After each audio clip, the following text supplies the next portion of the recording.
Ladies and gents, yes, sir. We're back right at you with another outstanding show. All things covered. Listeners and viewers, thank you for the support. Pat P joining me here. BMac, you guys know what time it is. Unfortunately, you guys know what happened this past Monday night.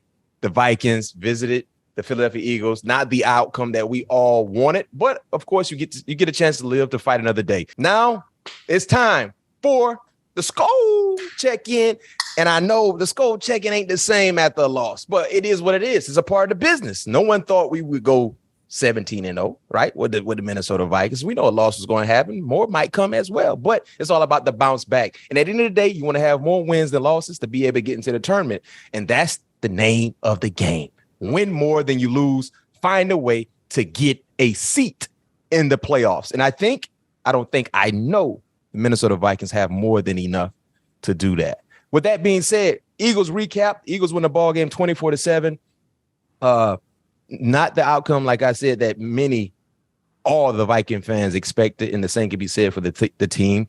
But let's jump right into it. You know, what sort of challenges, Pat P, did the Eagles RPO scheme and Jalen Hurts present for you guys? Because it seemed like that was something that was kind of causing some issues, especially when he had an option to run or either throw it. Yeah, anytime you give a quarterback, you know those options to run the ball or pass the ball, and also with the run scheme mixed in there, the way they was running the ball with the zone schemes and things like that, it makes it and also not winning on first down, it makes it extremely tough, for a play caller to get comfortable, get the offense in more predictable downs. That was just some of the things that we didn't do a really good job at. And what the RPO did was, like I said, when you have the whole playbook open on second down, 2nd and 5, 2nd and 4, it makes the playbook more open. Now the offense have the ability to run or throw the ball. And now when you have that RPO action, now you're sucking people up when it's when you're thinking it's a run, and you got holes in the back end of the defense, creating holes there. But for the most part, it's tough trying to, prepare for an offense like that when you haven't seen a traditional offense like that week in and week out. And, trying to prepare for that scheme is really tough. You just hope that you have all the right tools and all the answers going into that game. But I think something that we can take away from it is that now we have something on tape to learn from, because we're not going to see this type of offense each and every week. Now we have opportunity to see this offensive style again throughout the year. Now we have something on tape to coach off of. Now we have something to be better at, when that opportunity presents itself again to us. But for the most part, I just thought we was a little caught off guard. And, we didn't get those guys in any real passing down situations to force Jalen to beat us. What was the biggest reason for the loss, in your opinion? On the defensive side of the ball, like I said, just, not being successful on first down. If you go back and look at the game, when we were successful on first down, we got off the field. When we had those guys in more predictable passing down, when it was 2nd and 10s, anytime it was 2nd and 9 plus, we call those predictable downs. Now we have a pretty good grasp of what they want, what that play call is going to be, if it's going to be a play, if it's going to be a run or a pass. But, it wasn't many opportunities in that game where, we had those guys in those opportunities. And just on offense, just seemed like we just couldn't get out of first gear. Burton just never had no real clean throws throughout the whole night. The defensive line of Philadelphia did a good job of penetrating the pocket, but, like we said, it's just a loss that we have opportunity to learn from. And hopefully it's something that we can build off of and not let happen or show up again, in the future. Defensively, we didn't see the aggressive nature that we thought we would see. We didn't see the aggressive play calling that we thought we would see. What led to that? Because it seemed like you guys had a mind frame defensively to kind of keep everything in front of you from the secondary standpoint.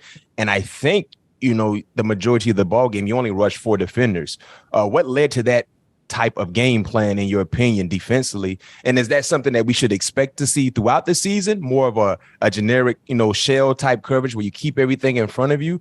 Or will we get back to seeing some things that we saw week 1 against the Green Bay Packers, where you guys were harassing Aaron Rodgers, sending pressure, sending extra people in blitzing concepts? Well, like I said, every week's different, and this offense is very, very different. They have a lot of moving pieces. They have a lot of jet motions. They have a lot of yak motion, and yak motion is when the tight ends is off the ball. They have a lot of plunge actions in the run game. So, when you have those type of action, it makes it tough for you to be as aggressive as you want to be. And then, like I said, when you're not having a team in passing situations, how can you call a blitz or any type of pressure when you're not sure if they're even passing it? Mm-hmm. So I just think a lot accounted for in that game. That caused us not to be as aggressive as we wanted to be. But like I said, now that we have an RPO offense on tape. Some good tape for us to learn off of, and hopefully we can learn from our mistakes that we made in this game, put ourselves in a better position. If it's so happened that we have to play this style of offense again. Yeah.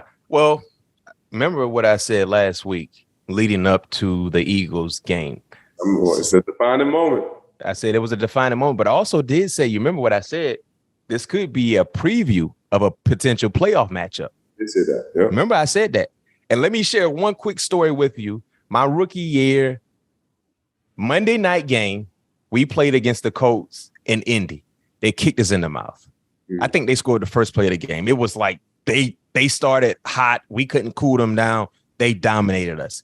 And one thing our head coach at that time said, Bill Cowher, when we got into the locker room of the RCA Dome, that's where the Colts used to play.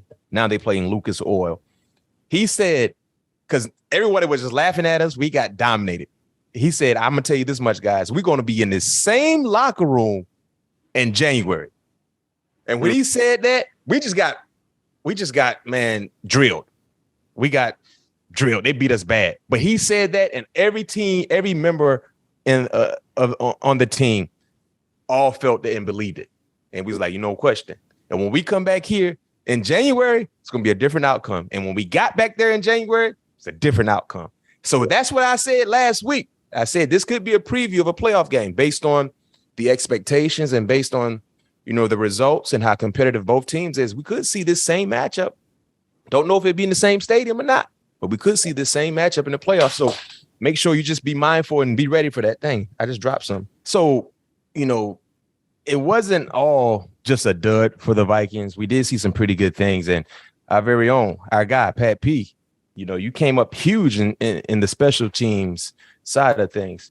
Walk us through that block kick. And at what point did you really feel like you can block a kick? Because I saw you on the sideline. First thing you said to one of the coaches, I think you said, I told you. So, yeah. So walk us through that block kick. Actually, it's crazy. Duke, one of the guys we just picked up from the Chicago Bears, he came over from, I think he's on our practice squad now. I don't know if we elevated him or not. I can't remember. I think we did, yeah, because he was dressed last night. But anyway, Wednesday practice, he was like, man, I need to be on the field goal block. Man, I got 3 of them, man. I got 3 field goal blocks. He said I got 4. Mm-hmm. I was like, man, I got 3. What you talking about? I'm like, yeah, I'm in there too. He was like, oh, okay, yeah, you good then. You good then. So in practice, I had a couple good takeoffs and this, that, and another. And I was like, man, I'm gonna tie you this week. I think I'm gonna block one, Monday. Mm-hmm. And surely behold, I ended up blocking one on Monday night. Was hoping that it was gonna be a pivotal time in the game. Like I said, we just couldn't get out of first gear on the offensive side of the ball. But other than that, it always feels good to make those type of plays on special teams because, mm-hmm. Special team is just all grit, all hustle, all attitude. And, for me to be, in year 12, still giving it 100% off the edge is just, it just goes to show how much football means to me. Yeah. And next time we just need Boy to kick it in another gear. No, man, what Boy got to do, he made it. You can tell when certain people that never had the ball in their hand in a while. First of all, what he should have done is I told him, I said, man, anytime you see a block kick or a block field goal or a return, anything, where do you see guys scoring at? The corner of the end zone. You have to get it in, then get it out to set it up. He kept it straight along those numbers and gave the holder opportunity to get behind him and swipe his legs. So if he would have made his way to the sideline, he would have gave Eric, I think Daniil was behind him. He would have gave those guys a better opportunity because the kicker would have had to change his angle. Now he would have had to go more of an angle versus a straight line, and it would have gave Eric and those guys a better opportunity of shielding him off for a touchdown. But that's where Chris made a mistake. He just kept it too straight. You got to get to the sideline, man. No question.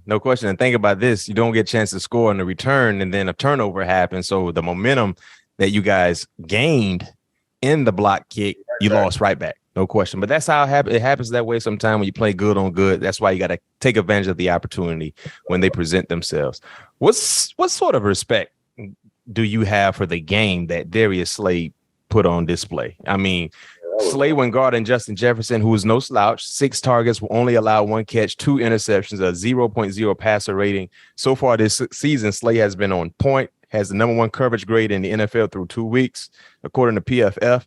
Talk about the type of game he had against one of the best receivers in the league. Yeah, he had a great game. Always been a big fan of Slay, ever since he was in Detroit. Like we talked about, he's always been one of those guys that, anytime we played Detroit, anytime we played him when he was in Philly, I wanted to be able to, be up on the chalk and see what he's doing. And he's that type of athlete and he's that type of corner. But the game that he had last night was just unreal. No question. He was in his bag, and you know how it is when you're in your bag, you're in the rhythm. Seems like you can't do no wrong. Yeah, they say he gave up 1 pass. Obviously, I don't think he gave up a catch, but yeah, apparently gave up 1 catch on 6 targets, 2 picks. I mean, it was just his day, man. The football gods was in Darius Slay's side. No question. Monday night for sure, because he definitely got some light spots. I don't care how you get him, you got to bring him in. And hell, he could have had more. No question. He dropped 2. No question. He caught 2, but he dropped another 2. Yeah, man. So what a game he had, man. What a game, and he lived up to his nickname, Big Play Slay. No question. And with that being said, we are going to have my boy Big Play Slay on the show next week. So yeah, he's covering all things covered, listeners and viewers, giving you a little preview on next week's show. I like it. And with that being said, let's go ahead and talk about what's next for the Vikings. Now it's time to transition to our Lions preview. The Detroit Lions is the next matchup for the Minnesota Vikings. You saw a lot of Jared Goff when he was in the NFC West with the Rams. What are some of the things you have to account for with him at the quarterback position for the Detroit Lions? Jared can make all the throws. He has a very good grasp of the offense. Those guys, the first 2 weeks, they put up some really good numbers on the offensive side of the ball. Something that he's accustomed doing when he was with the Rams early on in his career, when him and Sean first hooked up. So he has the talent, and now they're trying to build a culture and a winning environment around there that seems to be working. With what Dan Campbell is bringing the attitude he's bringing over there to that Detroit organization. But Jared, he's a talented quarterback. He's a talented quarterback that can make all the throws, a very strong arm. Like I say, he's making do with the talent that he has. Amon has been great for him. No question. Few weeks, and even last year, he was a bit target for him last year. So those guys definitely got something cooking over there in Detroit for sure. Yeah. And talking about Jared Goff and Amon-Ra St. Brown, Jared Goff dating back to last season, week 12. So since week 12 of last season, the best touchdown to interception ratio. Aaron Rodgers is first 18-1. Pat Mahomes is second 19-1. 19-1, 19-2, I'm sorry. And Jared Goff is third, 17-3. And then in regards to St. Brown, he's caught a receiving touchdown in 6 straight games. That's the longest active streak in the NFL and ties the longest streak in Lions history. He also has 8 plus receptions in 8 games. That ties the NFL record as well with Antonio Brown in 2014 and Michael Thomas in 2019. So these two guys for the Detroit Lions have really been balling and playing some big time, give him some big time production for the Detroit Lions. And those are 2 guys you got to really account for, not to mention the running game. They've been running the football well. I think they're number 1 in the league right now in rushing yards per ball game as a team led by Swift. You know, when Swift is in the game, they're doing some big time things. So this is a big challenge for you guys because the Detroit Lions are not your weekly pushover like we've seen in years past.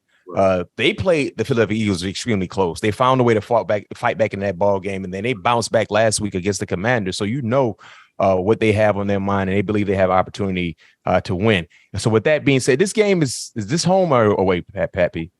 We're home. Home. Okay. So now it's prediction time. So last week I said 26-21. The winning team almost had 26, but it was 24-7, right? Yep. 24-7. So prediction time, back at home, back at the crib. You know it's going to be fired up. Divisional game. You guys are 1-0 in the division, so you're in first place of your division. That's huge. Prediction time, we see a bounce back game for the offense. So I'll say 24-13. Bounce back game for the Minnesota Vikings defense as well, only allowing 13 points. 24-13, Vikings win. Everybody's happy. Everybody's happy. Right? You like that? How'd that sound? I love it. Okay. Well, you guys got my prediction. You know what time it is. One thing we know about the Minnesota Vikings, they're undefeated when they play at home. Week 3 is a home game. So let's keep that streak going. Let's keep it going, baby. Now let's transition to around the league. Here's where we tap into NFL news throughout the National Football League. Pat P, I don't know if you really saw exactly what happened. Hold on. Before we even do that, you were just in Philly, right? Yep. Did you get a cheesesteak? Yes, I got a cheesesteak and I did not do the marinara. What did you get it from Ishkabibbles? Yeah, we got it from Ishkabibbles. What kind did you get? A normal cheesesteak with some provolone. Was it good? Yeah, it was good. See, if you'd have got the one with that pizza sauce, I'm trying to tell you. I ain't feel like having no sloppy Joe. It's not a sloppy Joe. It sound like it ain't a sloppy Joe. Sloppy Joe is what they put chili, and that's chili. Yeah, I mean it's kind of like chili. That's what it sounds like. It's red sauce. Yeah, how you say no sloppy Joe? That's exactly. Sloppy Joe is with chili. Sloppy Joe is beef, red and sauce, beans. I don't like sloppy Joe. I haven't had no sloppy Joe. I used to hate when they used to serve that at a school lunch. Yeah, I used to skip that line. You're not sloppy Joe. No, well, I'm glad you got a good cheesesteak. I'm glad you did that. So, did you get a chance to see what happened in the New Orleans Saints Tampa Bay Buccaneers game in regards to Mike Evans-Marshon Lattimore? Yes, I saw the highlight. That was those guys got some real beef. They don't like each other for real. That's real life. That's like real life. I don't like you. I think if they saw each other out in the streets, they probably would fight. It's on site. No doubt about it. No doubt about it. Yeah. So I think that's the most hated wide receiver cornerback duo we've ever seen because they really don't like each other. Yeah, it's some real bad blood there going back. I believe the first incident was 2017-ish? Yeah. No question. Yeah. I think that's more intense than the Crabtree to leave situation when he grabbed his chain. Yeah. Remember that? Hands down. I mean, because this was actually a physical altercation. Like he ramshacked my man Marshon. No question. He jumped there. Marshon was talking to Tom, and Mike just don't like Marshon, so he just found a way to get himself involved in it. That's what it looked like. Yeah. Are you okay with the 1-game suspension they gave Mike Evans? Yeah, I think that was worthy enough for 1 game. Yeah. Obviously, it was uncalled for, and you know how the league is. You don't want to, display, those type of actions on in that setting. So, but yeah, I think that's fair for one game. No question. I can tell you this much. I'm okay. I mean, I know it's tough, but I'm playing against Mike Evans this week in fantasy. So if he ain't in the lineup, man, that gonna help my team out to win. Yeah. So it also was a week of comebacks. The Ravens led the Dolphins 35-14 in the fourth quarter. Yeah. And they somehow lost. The Dolphins scored 28 points in the fourth quarter. What people don't realize is it's almost impossible for one team to score 28 points in one quarter when they're sharing the football with the opposing team's offense. Yeah. That's the thing. That was unbelievable seeing what happened. And then the Jets fought back to beat the Browns. And get this, NFL teams had lost 2,331 straight games when trailing by 13 plus points in the final 2 minutes, excluding the playoffs. The Jets found a way to win. And then lastly, the Raiders, they had a 20-0 halftime lead and got outscored 29-3 to end the game to your former team, the Arizona Cardinals. What's the mentality like when you're the team coming back and when you're the team trying to defend against a comeback? Well, when you're the team trying to come back, obviously you're let me see, I guess like your anticipation or your excitement level goes, even higher because now you're trying to, press to get back into the game, trying to do everything that you can to claw back into the game, to give yourself a shot, so trying to do everything that you possibly can, to get back into the game. And on the defensive side of the ball, as far as defending it, I always think it's fun as a defensive player when you have the lead because now they're going to throw it. Yeah, now they're about to throw the ball. So now you have opportunities on top of opportunities to make plays, to have your pass rushers pin their ears back and the guys on the back end, have vision on the quarterback and just have a pick fest, for the most part. But obviously that didn't happen. And on the Baltimore Ravens game, I didn't see the game. I just saw a couple of the highlights. Yeah. It looked like it was a bunch of coverage breakdowns. It was. They had some blown coverages, but still to allow 28 points is something that you don't expect. Yeah, so it just looked like it was a lot of mental errors, a lot of coverage meltdowns in the back end. And I feel like that's what, obviously that's something that caused the Dolphins to score, 28 points in that fourth quarter. And I had an opportunity because we had just landed in Philly to watch the Cardinals in the Oakland game. Yep. Watching that game, I think Kyler had just got the 2-point conversion, or maybe just scored the touchdown first, and they got the I think it was a false start, and they pushed them back 5 yards. Yes, sir. 2-point conversion, and they kicked the ball off to Oakland. Not Oakland. I don't know why I always continue. The Raiders, the Vegas Raiders. Yes, the Raiders, and when Riffro fumbled that ball the first time. That's the thing. Don't give him the ball again, because you know why? Because when we was playing the Oakland Raiders, the first thing that I thought about, because we go over this turnover thing, we go compete repeated offenders who ball violators. Yeah. Like the number 2 guy on the list. And it was like tackles just like how he got tackled. Yeah. Trying to break out of a tackle on the sideline, somebody coming to punch the ball out. It's just him always off balance. I said, man, don't throw this man the ball again, man. Yeah. Find a way to get the ball to Devontae Adams or somebody else or Walker. Not give him the ball again because you literally escaped a bullet just then by on that one. And I'm sure they know that he's a repeated offender. If the opposing team know, I'm sure they know. So when I saw him trying to get out of that tackle, and my man Isaiah Simmons laid that boom on him. Yeah. Then boy Murphy right at the right place. Scoop with the one hand scoop. Oh, the scoop was so pretty. He scooped that thing, ran it all the way in the end zone. Almost did not go too soon.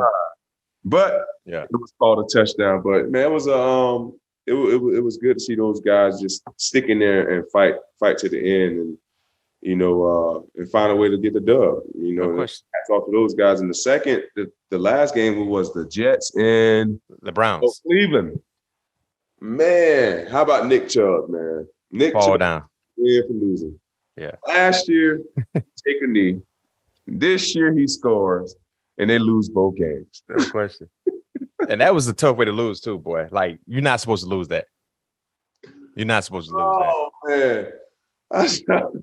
I said, what? No way they lost the game.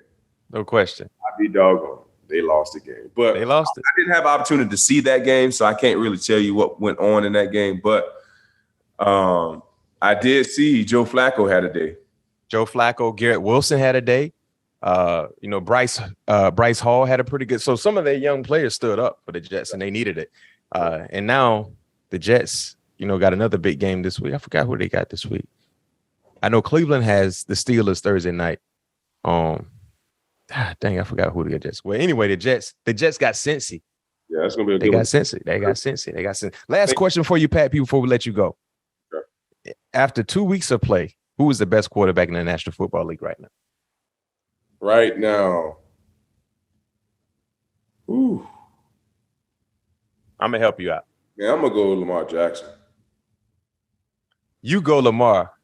Or Patty Mahomes. I go Josh Allen. Yeah, you you tripping. Right. I'm tripping. Yeah, Josh Allen. Yeah, I'm tripping. Yeah. Yeah, you tripping. Yeah, I'm tripping. Yeah, Josh Allen having a dog. Oh my goodness. It's not even close. Yeah, it's not even. Everybody else fighting for second right now. MVP so far. Facts. Yeah, MVP. They pulled their starters in the third quarter, Pat P. Yeah, man. Yeah, it can get ugly when we trying to prepare for them boys. They got some weapons. They got defense. They got a gunslinger. They got receivers. They got everything. They got a very good complementary football team. So no question. They got your the Dolphins, your childhood favorite team. So that's gonna be a big game in Miami. Yeah, that's gonna be a really big game. Yes, sir. Yes, sir. Yes, sir. Well, hey, Pat P, man, we know what time it is. It's business week for you. Hope all of our listeners and our viewers enjoyed this episode of All Things Covered. I gave my prediction for the Minnesota Vikings and the Detroit Lions game happening in Minnesota. 24-13 is my prediction. SKOL Nation, make sure you're there. These guys need the support. It's a bounce back game, not to mention it's a divisional game as well, an opportunity to go 2-0 in your division and stay on top of the NFC North. Pat P, man, go out and be great. Stay healthy. Best of luck to you and your teammates this Sunday. We all will be watching and cheering for number 7 and the rest of the purple and gold. Yes, sir. Let's get it.